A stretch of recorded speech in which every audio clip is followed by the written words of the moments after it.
Avec la reprise de la production, fruit de la dotation financière du gouvernement de la République, avec la mise à disposition d'un montant de 5 millions de dollars américains pour la relance de la société minière de Bakwanga, la production a atteint 1500 carats de diamants par jour. Un coup d'accélérateur qui aura un impact sur l'économie de la province du Kasaï oriental. Ce géant de l'industrie diamantifère qui se relève aujourd'hui grâce à l'implication du président de la République, Félix-Antoine Tshisekedi Tshilombo, dispose de 14 massifs miniers dont les plus importants abritent un gisement d'une valeur de plus ou moins 45 millions de carats de diamants. L'Amiba a été longtemps sans engin de production. Nous avons les chargeuses, vous voyez, il y a des pelles, il y a même un dozer. Et ça fait très longtemps, il y a plus de 10 ans, qu'on n'a pas miné à l'Amiba. Mais vous voyez qu'il y a quand même des travaux qui sont en chantier.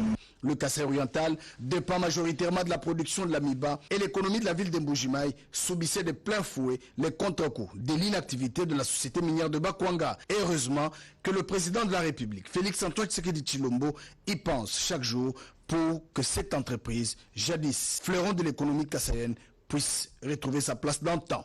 C'est une société qui reprend vie. Nous avons besoin d'investir davantage dans l'outil de production. La relance est là. Le personnel doit pouvoir manger pour mieux travailler. Grâce au management payant, l'Amiba a renoué avec la paye au barème normal, fruit de sa production du diamant.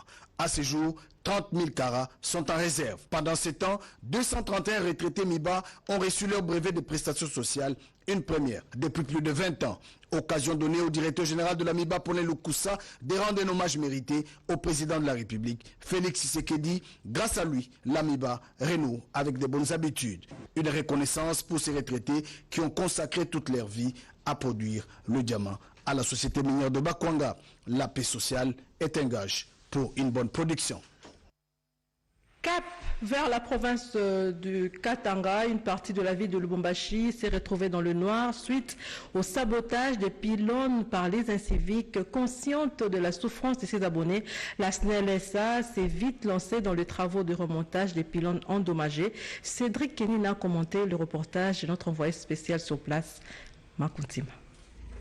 Tout va rentrer dans l'ordre d'ici peu. Des travaux de grande envergure qui consistent au remontage des pylônes écroulés après le vol perpétré dans la nuit du 30 mars par des inciviques sur la ligne haute tension 50 kV ont été déjà lancés. Il s'agit du répartiteur Sud Inulu, route de contournement des véhicules poids lourds en plein centre de la ville de Lubumbashi, dans le Haut-Katanga.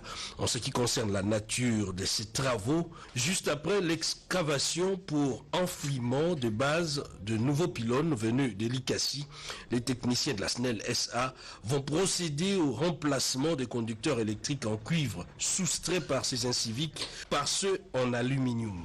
Des 40 à 18 jours, ces travaux connaissent une accélération compte tenu de l'urgence et en fonction des moyens déployés par le directeur général de la SNEL SA, Jean Bosco Kayombo. Et nous avons même l'appui de l'équipe de la division post-ligne de l'Ikassi. Ça nous donne un dynamisme de travail.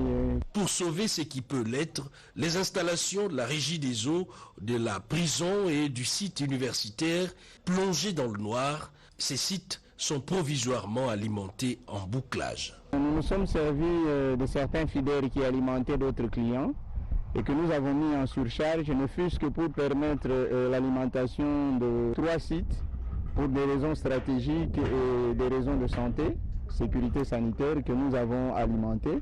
Pour éviter ces vols à répétition, la sécurisation maximale des installations de la SNEL SA serait le seul moyen.